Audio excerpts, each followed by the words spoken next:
Vanakkam and blessings to all.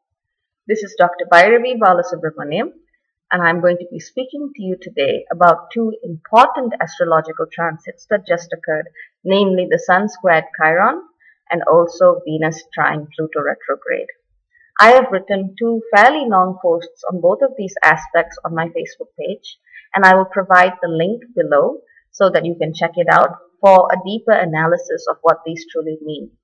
I'm just going to focus on the most important elements here. Now, the sun represents the light of consciousness. It represents where our waking energies are focused upon at this time.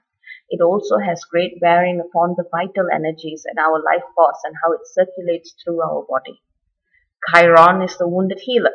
He is the healer that mythologically was wounded, and he did his level best to try and heal himself. However, he was not successful. But with all the knowledge that he gained through his attempts to heal himself, he healed others. And in so being, his identity shifted from one who is wounded to one who teaches. We call him the wounded healer to reflect both aspects of that. Gemini, where the sun is the astrological third house. And as I have explained in my post, it relates very much to cerebral, mental, and intellectual energies, short distance travels, your immediate environment, and also siblings. Pisces, where Chiron is an energy which is difficult to describe. It is located, or rather it is associated with the 12th house of secrets. It is that which is unseen, or rather that which exists in realms which we do not normally see. It relates to karma. It relates to our deepest and our truest understandings of the spiritual at the level of soul. It is an energy that few of us ever fully realize, though more and more of us are doing so with each day that progresses. I'll go into each of these elements one by one, but this is just a really brief crash course introduction. When the sun is in Gemini, basically you have an energy of focused attention, or vital energies that are focused upon the way you communicate, the way you interact with others in your immediate environment, particularly siblings, the way you choose to articulate what it is that you know, and the way you choose to present yourself. It is very much associated with the throat and how you choose to use your voice, whether it's in the written or the spoken word. Now, when the sun in Gemini is channeling its energies in ways which reflect spirit, you can actually use the energy of Gemini to look at vistas beyond the ones that you normally look at. You can use the energy of Gemini to look at different philosophies, different ways of doing things and seeing the world without being overly attached to any of them. For Gemini loves the freedom to explore, and it resists any attachment. For that reason, on the flip side, Gemini can also seem emotionally distant or emotionally uninvolved. For it fears commitment and depth and all of those things which most of us, I hope, explore and enjoy in day-to-day life. So it can go in many different extremes. Another way of understanding the energy of Sun in Gemini is to look at it as a focus upon the crossroads. Which path will you take and why? You can also see the energy of Gemini as this discriminating use of or exercise of choice, or in a less happy vein, you can see the dual energies or dual representation of Gemini as one who is being two-faced, being one way in front of someone and then doing something else behind their back. The misuse of the spoken or written word through things such as gossip, slander, lies, deception is also possible at this time for those who choose to manifest the energy of Gemini in that way. So what do you do with all of this intellectual, cerebral, power of choice, analytical emphasis with Gemini? Well, you can do whatever you want with it. But at this time, you're going to be challenged by what it does when it makes a square to Chiron in Pisces. So let's talk a bit about Chiron in Pisces. Now, Chiron is the soul's wound, basically. Every one of us has a core wound which has defined the way we have carried ourselves through life. Some of us have clung on to a victim identity or abuser identity or swapped between both in one lifetime or several lifetimes. And some of us have chosen to transcend it, recognizing where we came from. Chiron in Pisces is basically asking you to look at those soul's wounds which are related to the 12th house. For some of us, Chiron in the 12th house or Chiron in Pisces might reflect persecution in a previous life owing to one's religious or spiritual affiliations. Or it doesn't even have to be a spiritual person. It can even be someone who feels inspired to create works of art or science which transgress the social norms of a particular time. For others, wounding in the 12th house can mean wounding from hidden enemies or betrayals by ones that you are very, very close to, things that happen behind your back, things that happen based on events set in motion many, many, many moons ago before any of us were ever alive. So it is a source of wounding which is the hardest to see. But Chiron isn't actually asking you to see. Gemini is, and I'll tell you about the link between the two that happens. Chiron is basically saying, feel those wounds. It's scary. It's going to make you live through things that you thought you have already faced, but it's also necessary. Because sometimes facing up to the thing which has hurt you the most is the truest sign of growth. Particularly if you choose to walk away and just say, hey, thank you, and keep walking.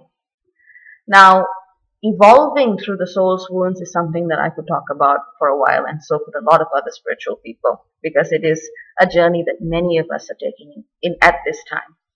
But let's look back at what Chiron in Pisces specifically does. We've talked about its wounding, but let's also talk about the gifts that Chiron in Pisces brings to us all. Now, in this sign, we have the ability to connect with the divine in powerful, powerful ways. We have the ability to connect with the divine in all parts of the chart, but here it is especially strong. It is the gift of transcending the ego, of dissolving one's ego-based or mind-based perceptions and aligning self with spirit. It all sounds really lofty and that kind of thing, but that is honestly what Pisces is about. It is one of the energies that is most closely linked with the energies of Jesus Christ and other ascended beings. So it's not one to take lightly at all. Other people who may manifest these energies, like I said, are not just spiritualists or mystics. They are also artists and visionaries of a different kind. These are people who simply see a realm or live in a realm which many of us do not even know about. So there are many gifts to be found here, and not all of them are necessarily translatable into the material realm as we understand it. Some will be and some won't. How that manifests depends on many other aspects. Now, what happens when both of these energies are actually in a square aspect to each other? Now, when you read about squares, the first thing you read is that they are stressful aspects which give you tension. Okay, all of that's true. I also see it as a source of challenge, the kind of challenge which makes you grow in ways that you otherwise wouldn't. Now, if you think about a substance considered to be beautiful, resilient, and unique, a diamond, think about the way it's formed. It's formed through intense pressures and intense heat before it comes out of the earth gleaming. That is effectively what a square aspect is. And something like a cardinal cross, which all of us lived through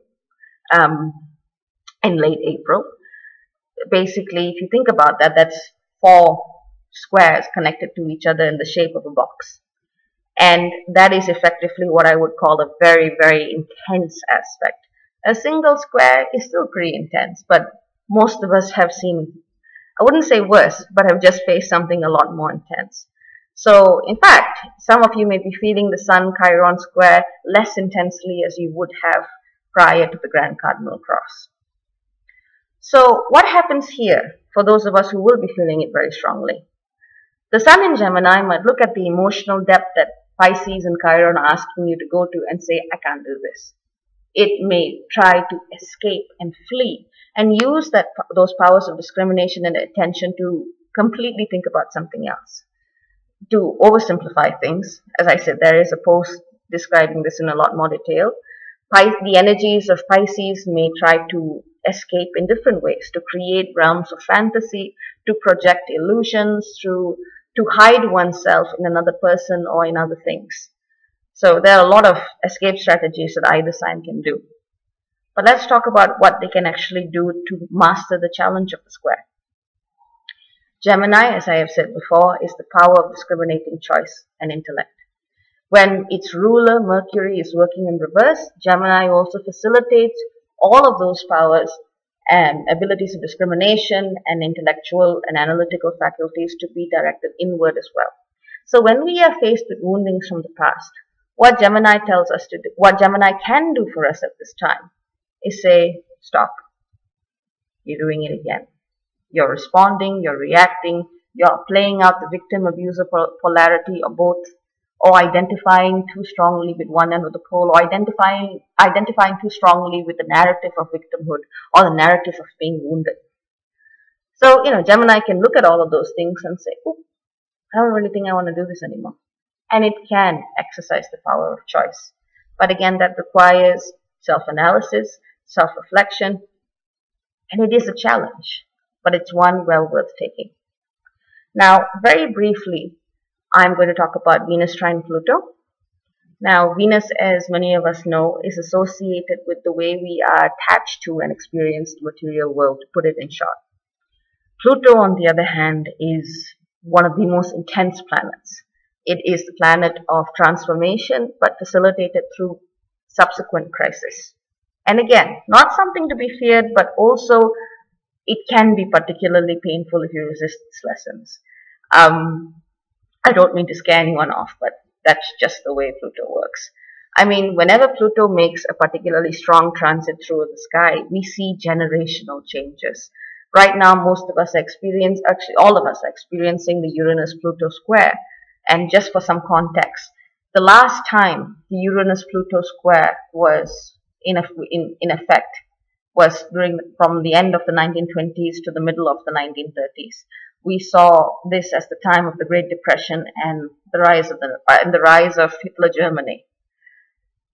So it is a pretty potent time. In fact, the most intense aspect of the Uranus-Pluto square in 1932 and 1933 mirrored the time of the creation of the first concentration camps and the time of the rise of Hitler and the election of the Nazi Party into the German parliament at the time.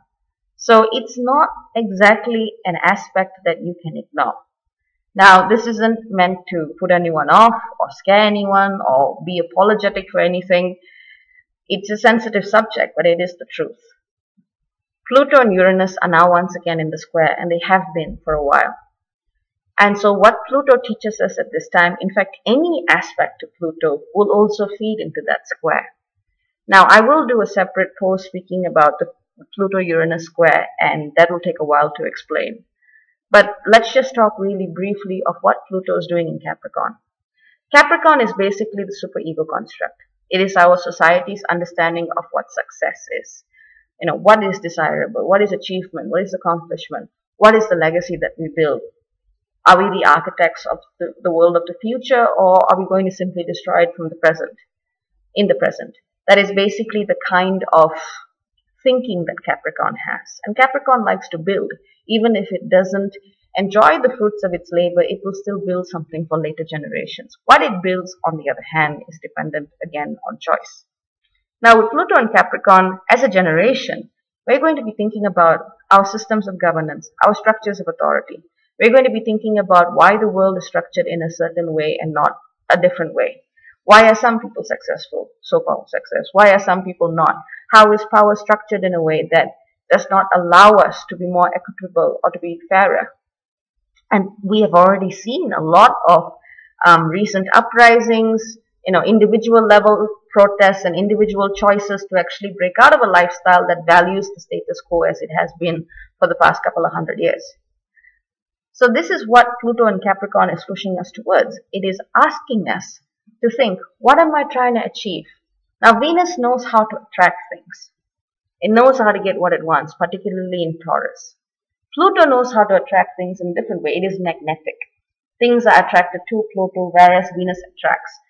It's a subtle difference, but they both work together. So the question is, what is it that you're actually trying to draw to you? What kind of vision of success, what kind of vision of achievement do you actually want to manifest? And Venus will help you manifest it. So the energy of this trine is actually a really, really important one. But it's not going to work in a particularly straightforward way because Pluto is in retrograde. And when it is in retrograde, the kinds of crises which precipitate transformation will be happening at the internal level. and the kinds of rewards and the kinds of structures that you are going to build at this time are going to be structures within the seat of your consciousness. And that's a pretty amazing thing if you think about it. So all in all, two very powerful aspects. Two aspects which give you great potential to do wonderful things if you choose to. The first, challenging. Some may manifest this in painful ways, so please take care of yourselves. The second is one that gives you the opportunity to get exactly what you want. Trines do not always manifest in positive ways, as we define the term positive. They manifest in the ways you want them to. So be conscious about what you choose to manifest with these energies, and be gentle with yourself and others at this time. Thank you all so much for listening to this post. I hope this has clarified certain aspects, or at the very least given you a taste of the kinds of energies in the skies right now. Try to avoid making binding decisions or binding commitments at the time of this Mercury retrograde, and allow yourself to feel the energies as they come to us from heaven and earth. Blessings to all, and take care of yourselves. Thank you.